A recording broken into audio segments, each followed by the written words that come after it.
So I'm going to share this blessing. And so just get comfortable, and you're going to notice yourself in your own story and parts of this. And if you do, just let that sit with you. And if not, then you can just pray along with us this blessing. We bless our own mothers for giving us life. And for all the things they taught us, we hold them in our hearts, wherever they are today, even if the relationship is complicated. We bless those missing their moms and wishing they could be together today. May the ones who are hurting grieve well. We bless the weary moms who are leading families alone. We bless the mothers who are exhausted by young ones still not sleeping through the night. We bless worried moms whose children are struggling with health or social concerns. We bless the mothers whose children have left the nest and are starting lives of their own. And we bless the wistful mothers who are still longing to nurture their own child. We bless and hold in our hearts the ones who feel more sadness than joy today. May these mothers find whatever they need, whether comfort, forgiveness, reconciliation, or reassurance, remembering that God also comforts us as a mother. As Isaiah 66 says, as a mother comforts her child, so will I comfort you. We bless the mothers who are serving and loving their children with all they can, wanting it to be good enough, wanting to leave their children with a legacy of love. May they trust you, God, to finish the work they've begun in your children. We thank you, God, that you gave us mothers, that you allow mothering to transform us, and that you show us the love of a mother when we need it. We bless and hold in our hearts all those who mother us.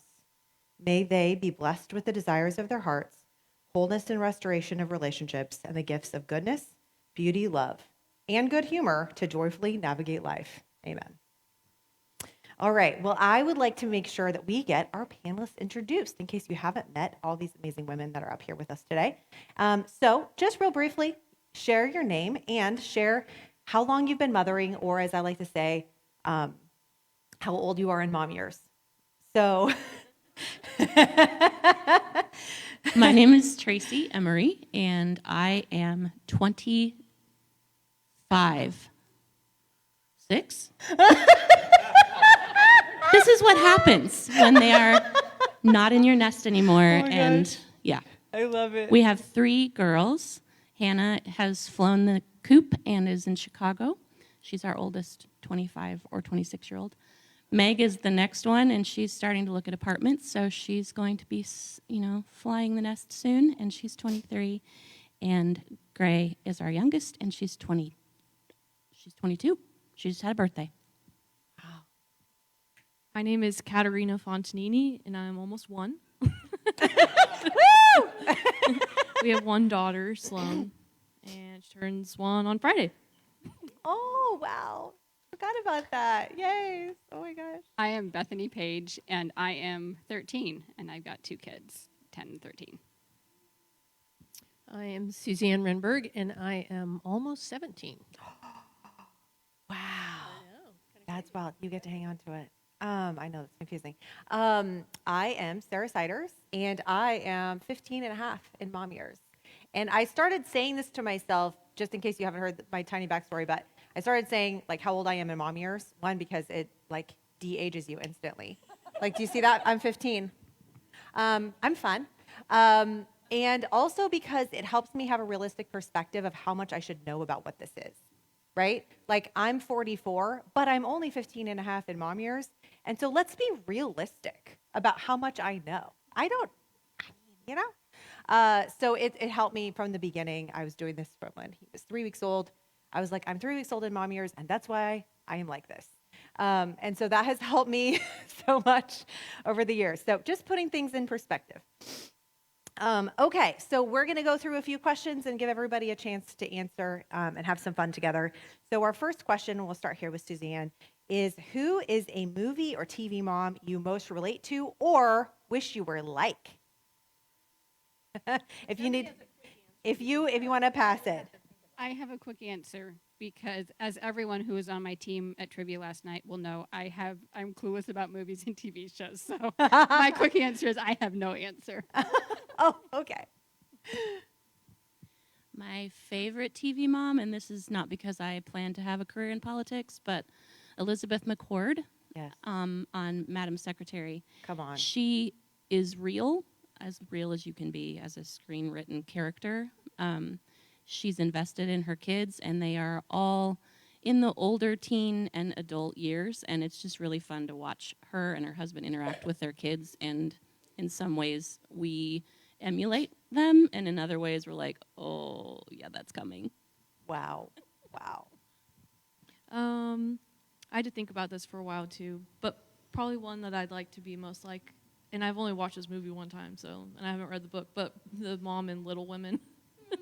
But just because she's strong-willed, but she also cares for her children and is kind and cares more about character than, like, I feel like she actually lives out what she wants her kids to be like. So It's really cool. If I think of one, I'll let you know. Okay. Yep. It can be a little bit challenging. Moms get represented lots of different ways. And so I would like to be more like the mom in Bluey, because she's like pretty chill. Also Peppa Pig, like these families, they're not American. Let's notice that, but they have these very like underreactive responses to like mud on the floor. Oh my, And so I've just been like, I want to be like that, But sometimes I'm a little worried. I'm more like the mom from Everybody Loves Raymond. So I'm going to try to tone that down a little bit. So the spiritual mystic Osho once said, "The moment a child is born, the mother is also born. She never existed before. The woman existed, but the mother never. A mother is something absolutely new." So with that in mind, let's start with Tracy. How did your sense of self and identity change once you became a mom? So the very first time the nurse brought Hannah into the hospital room and said, "Would you like to hold your daughter?" It hit. Like, I'd been carrying this child for 9 months, but all of a sudden it was, wow, I am responsible for this tiny little human, and she's going to need so much from me, and do I have what it takes? And I'm proud to say she is 25 years old, and she Or made it, and 26. she is forging her way through the world, as are the other two of our children. And so I'm like, okay, I can look back and go, I had what it took. Now, parenting adult children, I'm not sure, but I think we'll be okay. I think we'll be okay. Wow, that's so good. When I became a mom, I had already been a midwife for several years, and there was some pressure to feel like I've done this with other people so many times that I should have my ducks in a row and have things Whoa. put together. And I didn't. Surprise. And it took me a long time to figure out how that all should work together. But I would say, in fact, I said I was a better midwife before I was a mom because I wasn't distracted by, this other person who needed me so deeply. And as time has gone on, I have seen how I grew as a person in so many ways, in kindness and empathy and caring for other people through my own experiences as a mom. And there are things that nothing else can prepare you in the same way as walking through it yourself. And so that's, yeah. That's really good. I think for me, it was just realizing that there was somebody else depending on me, and especially being in my early 20s, I just never had experienced that before in that way, and so when it finally happened, I was like, whoa, this is a lot. But it's been really fun, and I think understanding and realizing that, I am a different person, and that's okay, and not having this expectation of, going back to the way that I was, but that in a lot of ways, the way that I have grown into a new person has been really cool.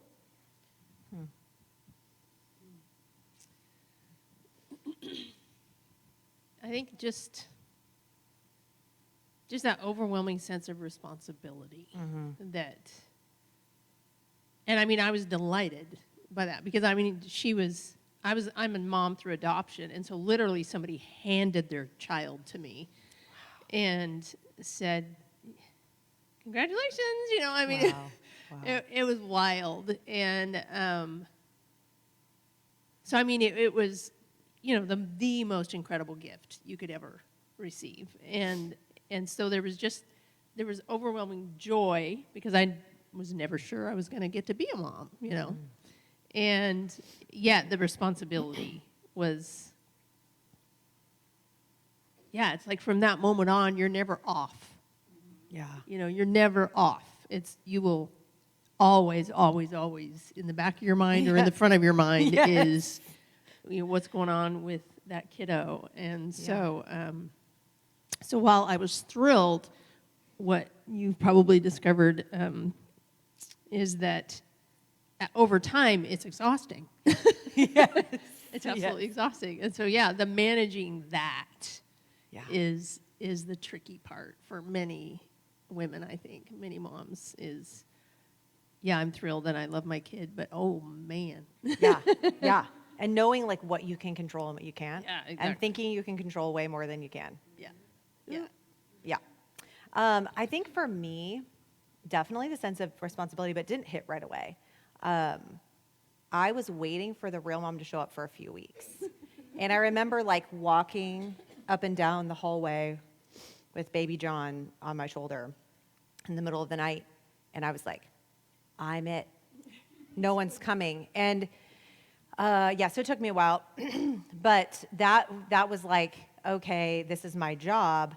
But then like how to do it and how to be, I was so resistant to like all of the mom stereotypes. I was afraid of losing myself. And so it was like trying to figure out how to be a person. I got a faux hawk. And I just like, I was like, I'm going to hang on to myself. I don't know. And so I really wrestled with that. And I realized that like a lot of it for me came down to like learning how to mother myself and be kind to myself. And in the ways that I would like maybe speak to myself or maybe be harsh with myself or have these unreasonable expectations, I was totally passing that on to my kids. And so it was like God just showing me how to be gentle with myself and as he was gentle with me and then teaching me how to do that with my kids. And so I think that was, I don't know, for certain personality types that are a little more intense, that's the process that we have to go through. It's not just like immediate. So anyway, that was a big part of my process for sure. So our next question here, motherhood is hard, but it's also rewarding. So what's a time that comes to mind where you felt proud of your child or you saw like your intentions and your values and the things that you were trying to impart to them, like starting to kind of like come to fruition or pay off? When I have a lot of moments like that, along with many, many other moments that are not as beautiful. But there was one in particular in grade school. Janie, my daughter, is biracial, and she has the hair to prove it. And so hair, I had no idea.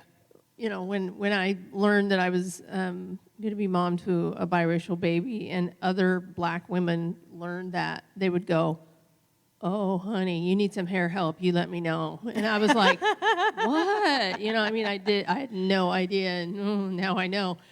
But so hair is a big deal. And so at one point, this was in elementary school, probably 5th grade, maybe 6th, and she wanted to wear an afro. And I did her hair up to a certain point in time, and so quite a creative learning curve there. But so it was like, okay, and y'all may not know this, but having an afro is actually extremely high maintenance, like extremely high maintenance. I mean, it's not just like they wake up and their hair looks awesome. It's like, wow. But anyway, so she wanted to wear a rock afro for a few days. I was like, okay. And so you'd be amazed at the blowback that that our black friends get about their hair sometimes, especially in middle school when you're the only one wearing your hair like that, or in elementary school. And she came home and reported after day one. She was like, "Mom, people were saying this and this and this," and so I was like, "Oh, this is heartbreaking," as a mom to hear that kids are doing that. I was fully prepared to spend time braiding her hair that night to, get it back to something that was more normal. And she was like, no, Mom. She goes, I like it. I don't care what they say. I want to wear this all Love week. And that. I was just like, yes. So that was, I love that. That was a moment. That's so awesome.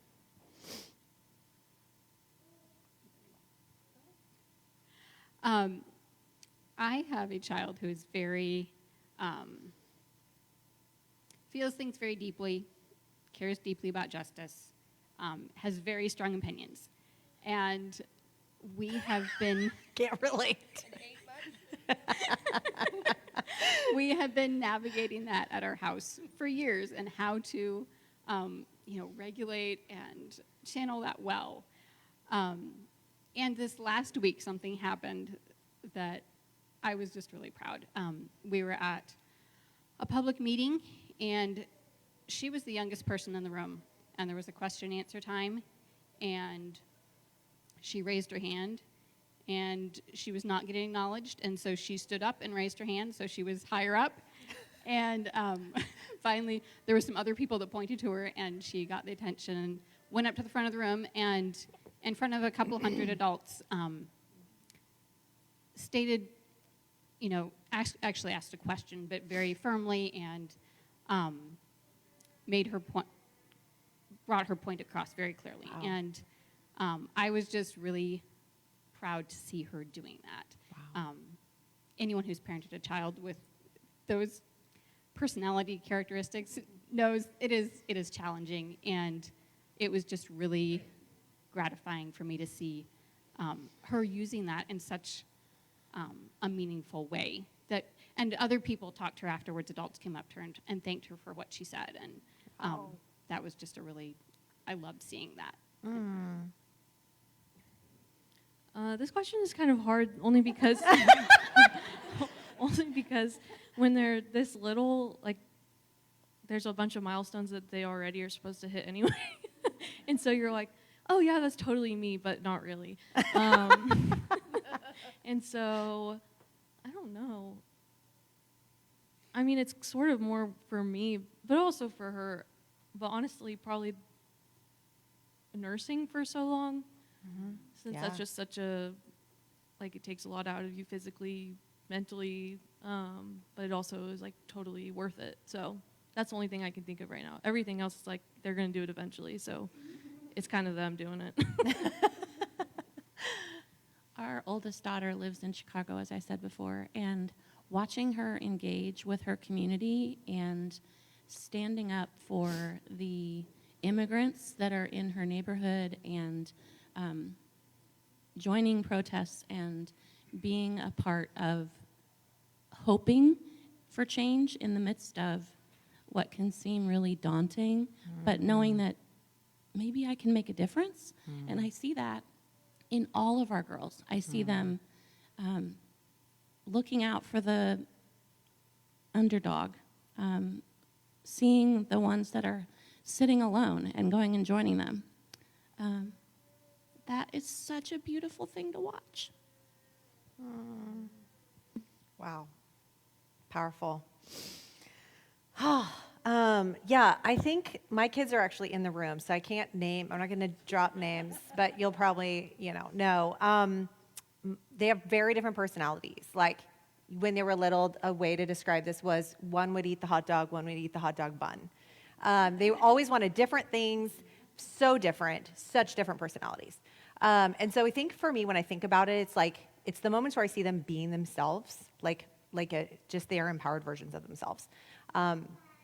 They have shown incredible leadership in their school classrooms, won awards, things like that, which is always very cool to see. But seeing them sharing their faith, seeing them holding high standards for their friends and for themselves, I think is really, really amazing.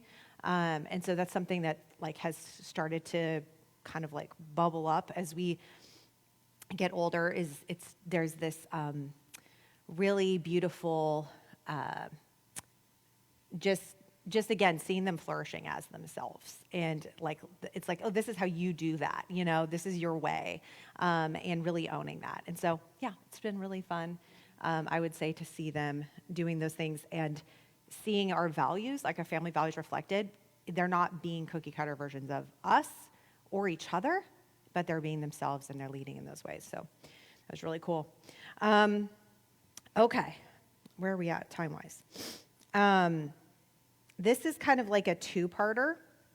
So if you could eliminate one expectation that culture has for moms, what would it be? And then on the flip side, what if you could add one? So those are like two slides, but I figure that you might be thinking of them together, and maybe, how they go. So if you have one, Tracy, go ahead. So we live in the era of social media, and I would so love to let moms know that you do not need to live up to what you see on the screen, whether it's the screen in your pocket or the screen that sits in your living room.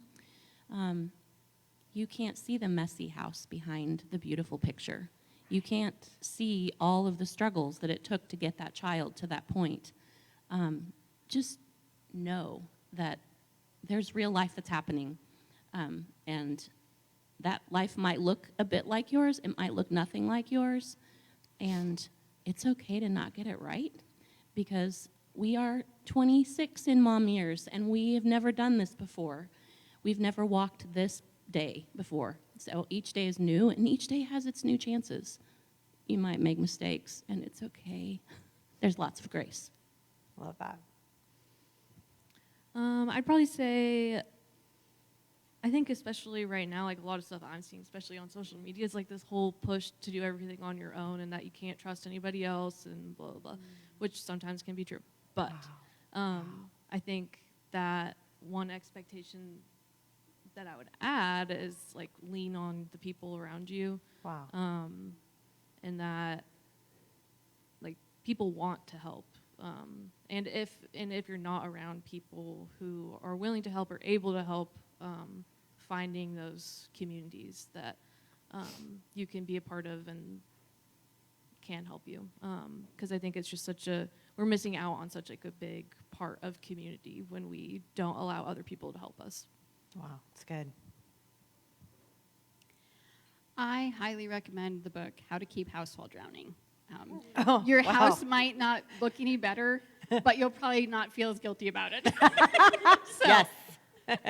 And one of the things that I took away from that book is she said, don't fold your kids' clothes. Like, they're not going to end up folded anyway. At least at our house, like, they are not going to end up folded. It's going to be a pile. And so don't fold the clothes. That's amazing. So as far as something I would recommend adding, time alone, time where you are not responsible for anyone else besides yourself, and you can come back to a child or children and house that has been taken care of. Because being able to breathe makes you a better mom, it makes you a healthier person, and it's just easier to do those things when you have like a space in your brain that is not fully occupied with momming. So good. Yes, along the lines of kind of what Tracy said, like the expectations that came at me the minute I was a mom from other people just rocked me. It was just like, suddenly I'm having to live up to your expectations for me and my kid. It was just like, wait a minute. And that was almost immediately for me to push back on that and not say verbally to them, but to act out, I'm going to do what's best for my kid. Not what you think I should do or what anybody else thinks that I should do. I'm going to do what is best for my child. I don't care what you want. This isn't about you. This isn't about your family. This is about what is best for my girl. And we had like the most immediate example that came at me was people pressuring me about how we were going to school her. And we were in a group of people that a lot of people schooled their kids in one particular way, and there was a few that did it, and like pressure to do this. And it was like, wait a minute. First of all, she's 2 months old. I think we have time to think about this. And it just blew my mind that all of a sudden people were going, you're going to do this, right? And it was like, maybe, maybe not. Yeah, give me a few years. Yeah, I mean, Before it's relevant. yeah, but I mean, yeah, that just kind of blew my mind that I had to suddenly manage that aspect of what people thought I should do. I was like, that's not happening. And So what would you add? Would What you would add I if you could add? add an expectation? I very much appreciate what you said in terms of, I have a good friend of mine, and we made a pact pretty early on about we were not going to apologize for the condition of our house. When each other came over, that was harder when other people came over that weren't a part of that agreement, but like it was, stop apologizing for the condition of your house. We live here. It's not a hotel. We live here. Right. So, yeah, That's good. like chill on the condition of the house for sure. Yes, absolutely. I think there's this expectation that moms are like in the martyrdom Olympics. Who's sacrificing more? Whose life is more difficult? Whose situation is more challenging? Who's giving up more? And that is exhausting, right? To try to constantly be proving how hard your life is or how much you love your kids through sacrifice, as if that's like the singular data point for love. And so if I could like eliminate that expectation, I would, because it's so frustrating when it turns out that like the research is showing that a child's well-being is directly related to the data point of your mother's happiness. So moms who are happy are actually helping their kids be healthy, not moms who are super uptight or moms who are up till 3 a.m. making a fondant birthday cake for their child that's got, all the details. Like it's not the sacrifice like we have sort of been told. And so if I was going to add something, I would be like, hey, how can we be more fun? How can we be like the mom in Bluey? How can we be a little bit more silly, a little bit more laid back, where we're not so concerned about, all these things that are ultimately kind of putting us on the periphery of our families, like looking in at everyone having fun. It's our job to have fun too, because it's literally for the health of ourselves and our kids. And so it's like, what if we could, really, really see that? So yes, that feels very poignant to me today. Okay, so we've had this mention about the village, and motherhood can feel really lonely because the story of our family is very unique to us, right? And what's going on in the relationships and like the health, the relational health, the physical health of the people that are involved, there's a lot of loneliness in motherhood. And yet, it takes a village. So there's this tension, right? Of like, people are putting their expectations on you and you have to push back, and yet you need people, right? So what do we do with that? We have to find trusted people that we know like really want to invest in us. They don't have to have all the same values. It doesn't have to be exactly the same. But I'm curious if you have some people, you don't have to name drop necessarily, but it might be like a role, like my neighbor or my aunt, who's been part of your village so far, who's helping keep you sane. Yeah, I am honestly very, very jealous of anybody who's had gotten to raise their kids near family, because I did not have that. And yeah, I miss that hugely. Because there's not, I don't want to say that family are always automatic babysitters, but you certainly have a group of people that are, A, you can trust, and B, they're usually quite happy to help you out. And so, yeah, if you don't have that circle of people, it's just automatically, it's harder. And so, yeah,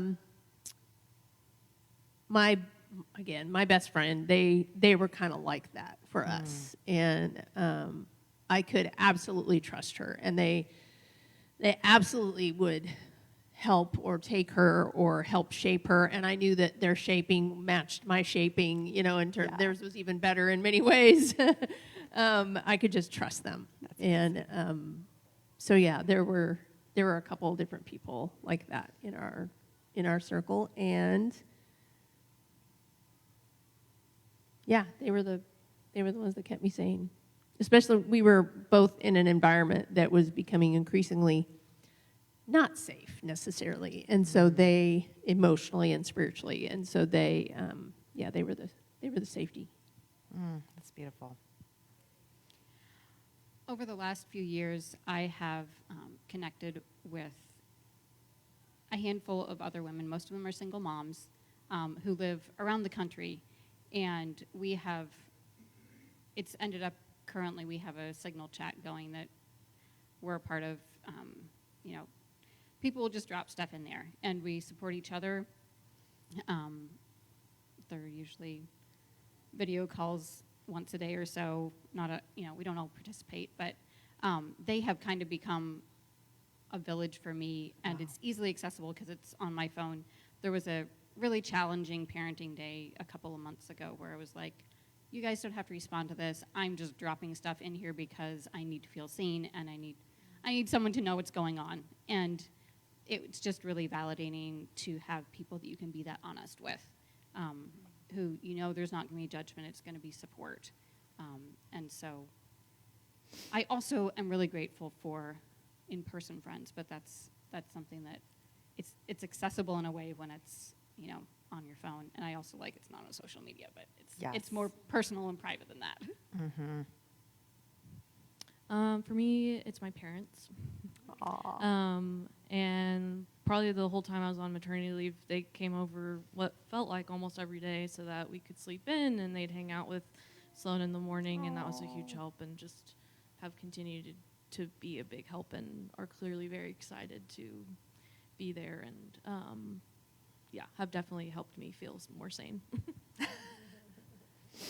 I've had several villages along the journey of parenthood. When we were pregnant with Hannah, there were 19 of us pregnant in our church that we were attending at the time. And it was amazing. I mean, that's so many people. And one of those moms started a Friday morning play group because a lot of us were blessed with the ability to stay home. And just having that, oh my gosh, you're tired too, your kid's not sleeping through the night, yeah, mine's not either. Just having that camaraderie and support was so important. And then over the years, those friendships are still there, but they're not nearly as daily or intense. And now I have my squad. Just a group of women who get together and hang out and share stories and maybe drink some wine and just enjoy each other's company. And I'm just so grateful for the ways that God has provided those circles of people through the years. Just to remind me I'm not in this by myself. It's not just Darren and me against the world. There's all these other people that are willing to be part of our lives and help us be better parents, better spouses, better community members. That's so good. I love that. That's very true. We've been fortunate to be about 2 hours from our parents, and so for when we're taking a longer trip, kids can spend time with them, and that's been really cool. But they're not living in the same city. And so chosen family has been a big thing that has evolved over the years. But I remember when the well was starting, we had 4 moms, and Raven was one of them. And Lily was one of the first babies. There were 4 babies that were born at the well within the first 4 or 5 months. And we had a very makeshift nursery that we put together because John was in the back of specifically John. He is very busy. And so he was always we were hosting church at the Wareham. And if you were at the Wareham and you ever were barefoot, you realize it was a huge mistake because you would always get your feet black.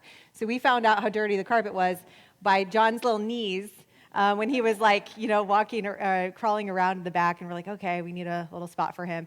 And so my friend who had the baby right before us, the first baby that was born, has been a dear friend, lived here for a while, and they've moved away, but we're still very close. And so there was that original crew of moms. We had a group called Baby Mama. that would hang out and do things. And then it's just kind of grown over the years. And so I have my friends who are around the country, and then my family, and then, church has always been like a really key support for us as well. So I'm just so grateful for all of these different ways that people show up. I used to sort of be on this hunt for like this one friend who was going to like fill all these roles and needs. And I started to realize that people are never going to, no one's going to do that. There's people who are going to get you. Like when I go out with Suzanne, like the kinds of conversations that we have is very specific, and there's usually someone speaking in a loud voice about something passionate, and we're both like, or we're like watching a movie together, we're like punching each other, and like talking the whole time. It's really annoying to everybody else. But it's just as an example, it's like you have these friends that play a role, and that's good. That's okay. And so we need this village of people that have these different forms of wisdom and these different forms of relational connection that they can offer us. And so I think that's really beautiful. Final question for us as we're wrapping up here. If you could give just a little tiny bit of advice to the version of you who's holding the newborn, if you could just travel back in time and just say one little thing, just like whisper in your ear, something that like might make a difference for that younger version of you, what would you say? You are enough. Beautiful. For me, it's probably to not focus on like a schedule so much. That's just how I like naturally lean, and so it was like kind of exciting in some ways to do it. But sometimes I look back and I'm like, oh, like I could have just been like go with the flow on that, and it turned out just fine. But next I'll know for the next one.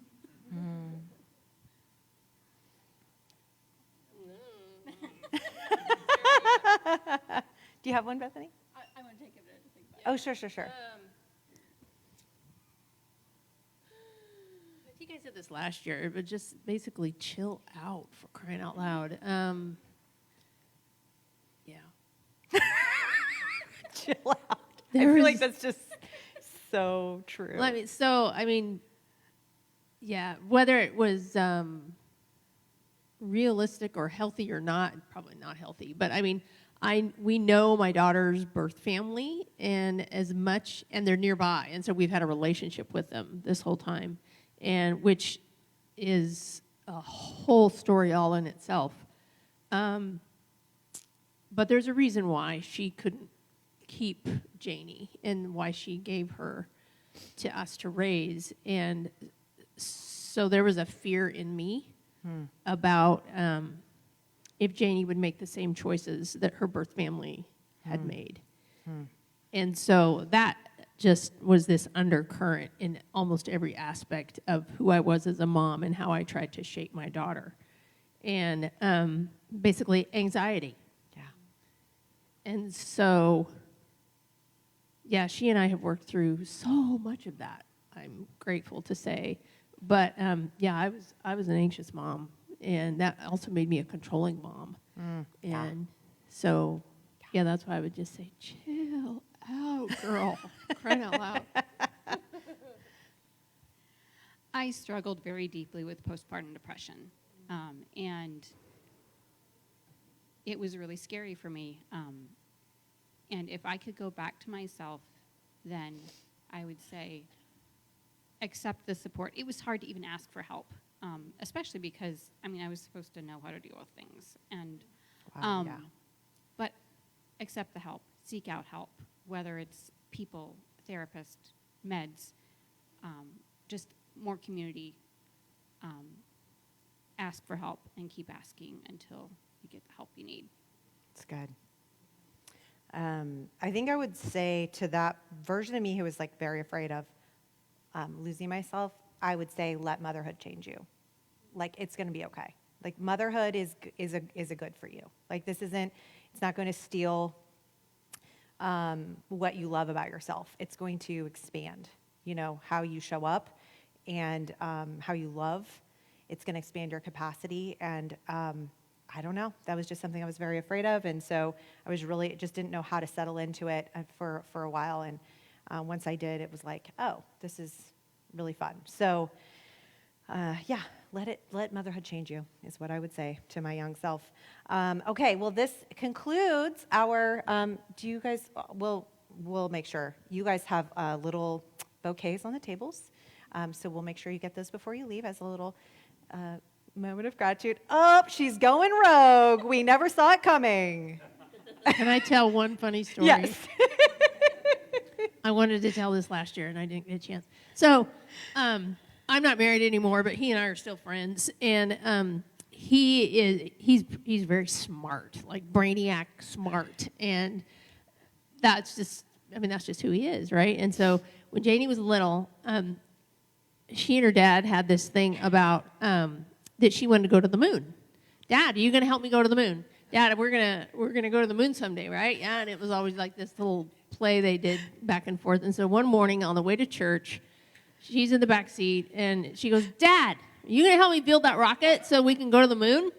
And he goes, "Well," he goes, you might have to find somebody smarter than me to help you do that." And so she, "Mom, are you gonna help me build the rocket to go to the Amazing. That's the best. moment ever?" Literally can't beat it. Can't beat it. She thinks for a moment, Mom. Oh my God. I love it so much. Okay, well, all right. So cheers to all the smartest people in the room. Here we go. I love it. That's wonderful. All right, well, this concludes our panel. We'll bring up our worship team.